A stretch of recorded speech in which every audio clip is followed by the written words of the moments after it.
Bonjour les émotifs talentueux, je suis très heureuse de vous retrouver cette semaine avec un nouvel extrait du Congrès d'Ouance 2020 cette fois-ci. Caroline Berthollier qui nous parle d'une thématique que nous avons intitulée Les paradoxes du HPI au travail, ombre et lumière.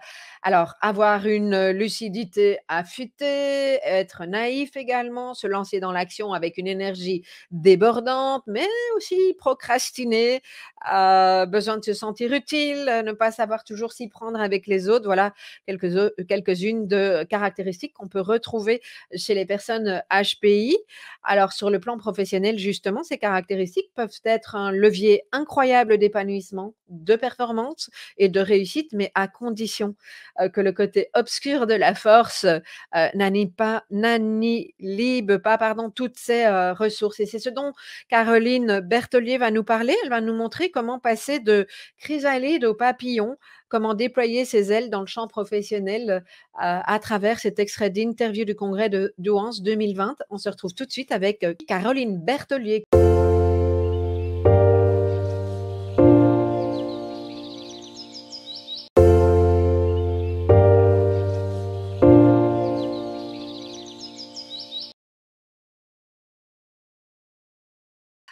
Alors, tu vas nous parler aujourd'hui d'un sujet qui, lui aussi, t'anime profondément, en nous invitant à nous plonger au cœur du paradoxe, des paradoxes du HP au travail, entre ombre et lumière. Voilà, tout un programme très intéressant. Alors, est-ce que, pour démarrer, tu peux peut-être nous donner quelques exemples, nous citer quelques situations réelles que tu as rencontrées dans le monde du travail et qui parlent très concrètement de ce que peuvent vivre les personnes au potentiel. OK, alors moi, je vais commencer par quelque chose qui souvent parle aux gens, même s'ils ne savent pas comment ça s'appelle. C'est le syndrome de Cassandre, qui consiste à voir de manière très évidente ce qui va se passer, ce qui va arriver, que ce soit par rapport à un projet, par rapport à une situation, au sein de l'entreprise. Mais quand la personne HPI exprime ce qu'elle voit, personne n'écoute. Il y a pas de retour où les gens disent: «Non, non, mais c'est pas ça». Et bah, du coup, c'est parfois vécu comme une vraie plaie d'être lucide, de savoir comment on peut contribuer, par exemple, à réduire le risque pour une entreprise, faire évoluer des process, qui conviennent plus, et en même temps avoir le sentiment de ne pas être écouté. Une de mes clientes avait vécu ça très souvent et alors qu'elle était vraiment perçue comme brillante, par ses collègues au moment où elle avait rejoint l'entreprise, mais au bout d'un moment, elle commençait à s'étioler, à s'éteindre, à s'effacer et à chaque fois qu'elle prenait la parole en réunion, finalement, rien ne se passait. Donc elle avait préféré se mettre en retrait et heu et en fait, pour autant, elle constatait que quelques mois ou quelques semaines, même après qu'elle ait exprimé ces choses en réunion, quelqu'un d'autre exprimait exactement la même chose et tout le monde criait au génie: «Ah mais c'est super, c'est exactement ce qu'il fallait faire, pourquoi on n'y a pas pensé avant?» Bah, quelle frustration parce que du coup, pour ma cliente qui se disait: «Mais moi je l'ai dit, personne n'a écouté», et bah, finalement ça générait une perte d'estime d'elle-même, et elle s'enfonçait dans un cercle vicieux parce que plus elle perdait son estime d'elle-même, moins elle participait en réunion et du coup plus, on l'oubliait et moins elle était stimulée. Et on sait que chez le HPI, l'ennui, et la tendance, peut-être dépressive ou en tout cas au spleen peuvent vite s'installer et c'était devenu une situation complètement délétère. Un autre de mes clients, lui était un autodidacte et il avait vraiment rapidement grimpé les échelons de son entreprise au sein de la direction, informatique et il constatait que ses collègues ne comprenaient rien à ses présentations. Alors lui aussi, du coup, il perdait confiance en lui. Le complexe de l'imposteur commençait à le chatouiller méchamment. Alors, au cours d'une de nos séances de coaching, heu, il a compris, en fait, qu'il allait beaucoup trop vite dans ses présentations, heu, qu'il manquait de pédagogie pour exprimer ses idées et bah, ça, c'était tout simplement parce que tout lui paraissait tellement évident qu'il prenait pas le temps d'exposer le fil de la construction de son idée. Ses étapes, et puis de récapituler à un moment donné, ce qu'on fait quand on est un peu, quand on a cette envie d'être pédagogue, mais quand tout paraît simple, finalement, on n'en voit pas l'utilité. Alors je lui ai proposé une astuce toute simple. qui l'a aidé à ralentir, c'est de préparer ses présentations dans une langue, qui lui était pas tout à fait, fluide, c'est-à-dire en anglais Mmh. et ça a été super efficace.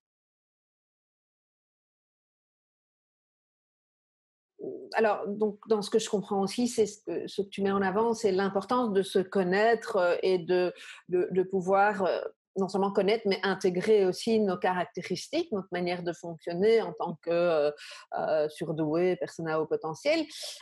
Et quand cette douance n'est pas connue, voire même mal, alors ça peut être mal connu ou pas connu, parce qu'il y a des gens qui ne savent pas qu'ils sont concernés. Oui. Qu'est-ce que ça peut donner comme conséquence? Alors, ce qui peut paraître incroyable, c'est que parfois on est en colère contre sa douance, même si on n'arrive pas, même si on ne sait pas ce que ça revêt, on peut être en colère contre soi-même, contre, les caractéristiques que l'on a en tant que HPI. On s'en veut ou on culpabilise, on est en lutte contre soi-même, et même parfois contre les autres parce que, on considère qu'ils soit ils ne cherchent pas à nous comprendre, soit ils sont incapables de nous Mmh. comprendre. Heu, Par exemple, une personne qui ne sait pas qu'elle est HPI ne comprendra pas pourquoi ses collègues l'ont prise en grippe. Alors j'ai pour illustration cette cliente qui n'arrêtait pas de dire à ses collègues: «Et pourtant c'est facile, bah, tu comprends pas cette nouvelle procédure? Ben, moi je l'ai lu en 2 minutes et j'ai déjà tout mis en place pour l'appliquer». Ou bien elle disait aussi, «Ah bon? T'as pas fait ta note de synthèse? Ben, écoute, moi je l'ai rédigée dans le RER, c'est super, j'ai un quart d'heure de trajet pour le faire, c'est pile le temps qu'il me fallait». Alors sauf qu'elle a pas saisi que pour son collègue, la note, c'est pas un quart d'heure pour la rédiger, c'est 2 heures et qu'il a besoin d'être dans son bureau, au calme, tranquille pour le faire. Mmh. Voilà et ce type de personne, HPI peut donc être vue comme, imbuvable, arrogante, prétentieuse, mais alors que de son point de vue, elle ne fait que, être honnête dans sa manière de dire les choses. Elle est elle-même.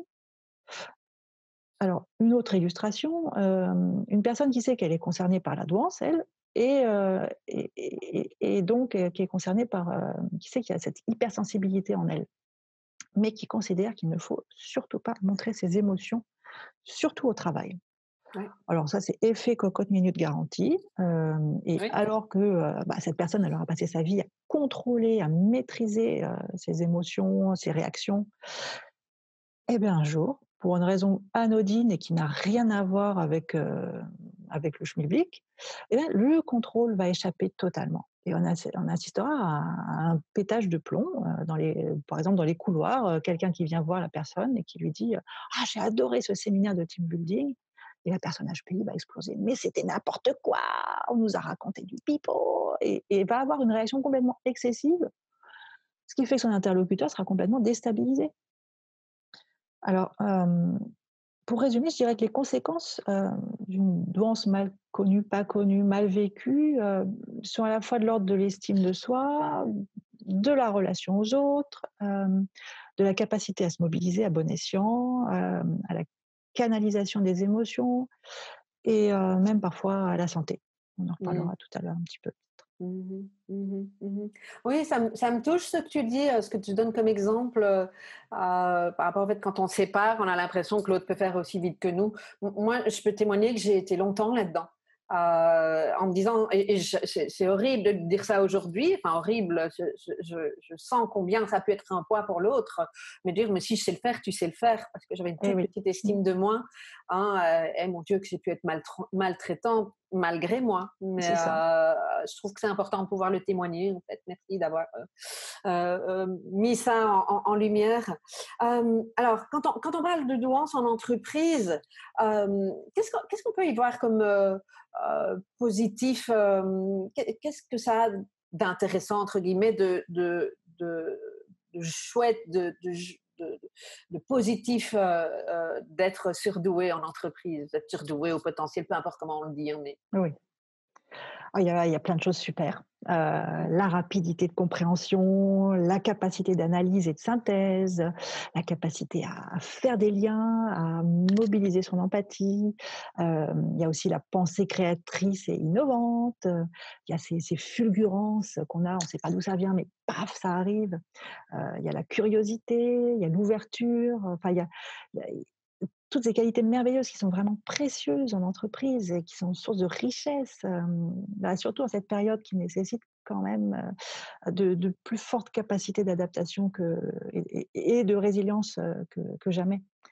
Hem, alors on lit de plus en plus qu'il faut embaucher des profils atypiques. Atypique, c'est le mot un peu passe-partout, Ouais. pour passer les HPI, les Asperger et cetera. Alors bien sûr, la diversité, ça crée une richesse de pensée indéniable. Heu, des échanges, qui pulsent, c'est super. Mais moi, je pense que les managers doivent être attentifs à ce que l'émulsion, se fasse entre des profils qui sont hétérogènes. C'est pas si simple à créer. Heu et puis tous les HPI ne se ressemblent pas. Il y a aussi, tout ce qui relève de nos caractères qui sont aussi ce qui nous modèlent en tant qu'individus. Et il me semble essentiel aussi que les managers soient formés à une culture générale de la douance. Heu et ça va leur permettre d'adapter leur management. Hem et puis il y a aussi le volet RH, parce que pour moi, il est important que les RH aient également des repères, pour avoir des clés de lecture de certains comportements, pour, envisager pourquoi il y a des difficultés relationnelles, un peu spécifiques, récurrentes, heu, ou des difficultés d'exécution de tâches. On sait bien que, quand on est HPI, on a tendance à lire les consignes au pied de la lettre et parfois, du coup, on peut paraître complètement décalé parce qu'on n'a pas compris la même chose que les autres. Hem et puis pour les RH, savoir aussi qui on embauche, qui est voilà, heu et puis savoir aussi, détecter les besoins d'accompagnement spécifiques. Qu'est-ce qui, selon toi, peut, aider à se sentir, mieux dans le monde du travail? Alors encore une fois, je suis persuadée qu'un travail de connaissance de soi, avec ses spécificités, ça va aider à être plus libre, à être plus soi, à assumer qui on est et du coup à mieux interagir avec les autres. Alors mieux se connaître, c'est, par exemple, tout simplement assister au congrès de la douance, lire, aller voir ce que font des associations, de HPI, assister à des conférences, ça et puis ça peut s'accompagner d'un travail, plus individuel comme, je sais pas, de la thérapie, du coaching, de la sophrologie, du yoga, pour réguler son anxiété, du sport pour canaliser son énergie parce que parfois on en a tellement de l'énergie qu'on fatigue le monde, hein, il peut y avoir l'hypnose, il y a plein de choses au plan individuel qu'on peut faire et puis, aussi se former à des choses comme la communication interpersonnelle pour comprendre les clés de fonctionnement de l'autre et comment être dans des interactions plus efficaces, plus saines. Alors ce travail de connaissance de soi va permettre à la fois de ne plus culpabiliser, heu, voilà, parce qu'on peut culpabiliser de ne pas faire ou de ne pas penser comme les autres, de comprendre pourquoi les autres, n'avancent pas au même rythme, ou nous donnent l'impression de ne rien comprendre. Heu Heu, Ça va permettre aussi de mieux comprendre ses propres besoins. Besoin, exacerbé de que les choses soient justes, besoin de moments de solitude aussi pour se ressourcer, se réénergiser, ou besoin de sensations fortes parce qu'il y a ça aussi. Enfin et puis aussi le fait de mieux accepter, les ascenseurs émotionnels, qu'on peut avoir, assez souvent. Mmh. Et puis, il est également important de savoir exprimer ce qui ne va pas auprès de son manager ou des ressources humaines. Je sais que c'est pas toujours simple, et qu'on peut avoir peur de se heurter à une forme d'incompréhension, hem, on peut avoir même peur qu'on se moque de nous, mais finalement, qu'est-ce qui est le plus impactant? Mourir d'ennui et de perte de sens ou essuyer un refus de mutation ou de réorganisation du travail? À un moment donné, il faut mettre les choses en perspective et évaluer ce qui est le plus lourd à porter. Mmh. Hem, Moi, c'est pour ça que je suis attachée à ce que les managers soient suffisamment affûtés, sur la question de la douance, hem, parce que ça peut paraître bizarre, à certains managers d'entendre, «Bah, moi, je m'ennuie très vite», j'ai besoin de nouveaux challenges. Alors que, par exemple, la personne qui va exprimer ça, bah, elle vient de terminer un marathon sur un dossier de fusion et que n'importe qui aurait été sur les rotules, mais la personne, au contraire, ça l'a énergisée, ça l'a stimulée, elle est heureuse et elle a besoin d'encore ça. Euh, donc, et puis un manager qui entend, je trouve pas de sens à mon activité, c'est pas tout le monde qui exprime ça. Donc, les sensibiliser à la douance, ça va permettre aussi, aux HPI de mieux trouver leur place, dans l'entreprise et de déployer tout ce dont ils sont capables. Et on arrive tout doucement au terme de cet entretien et donc je vais te demander, Caroline, si tu avais 3 clés à donner, au public qui nous écoute pour vivre, sereinement ou en tout cas de manière épanouie, au travail. Qu'est-ce que tu donnerais comme clé? Alors, il y en a une, je pense que les gens auront compris, c'est vraiment se connaître, à la fois ses spécificités et ses besoins. Ça, c'est la première clé. La deuxième clé, c'est s'accepter, ne pas lutter, contre qui on est. Et la troisième clé, qui est un défi, c'est devenir le virtuose de ses talents. Mmh. Merci beaucoup pour, cet échange et Merci tes Nathalie. apports par rapport, au monde professionnel.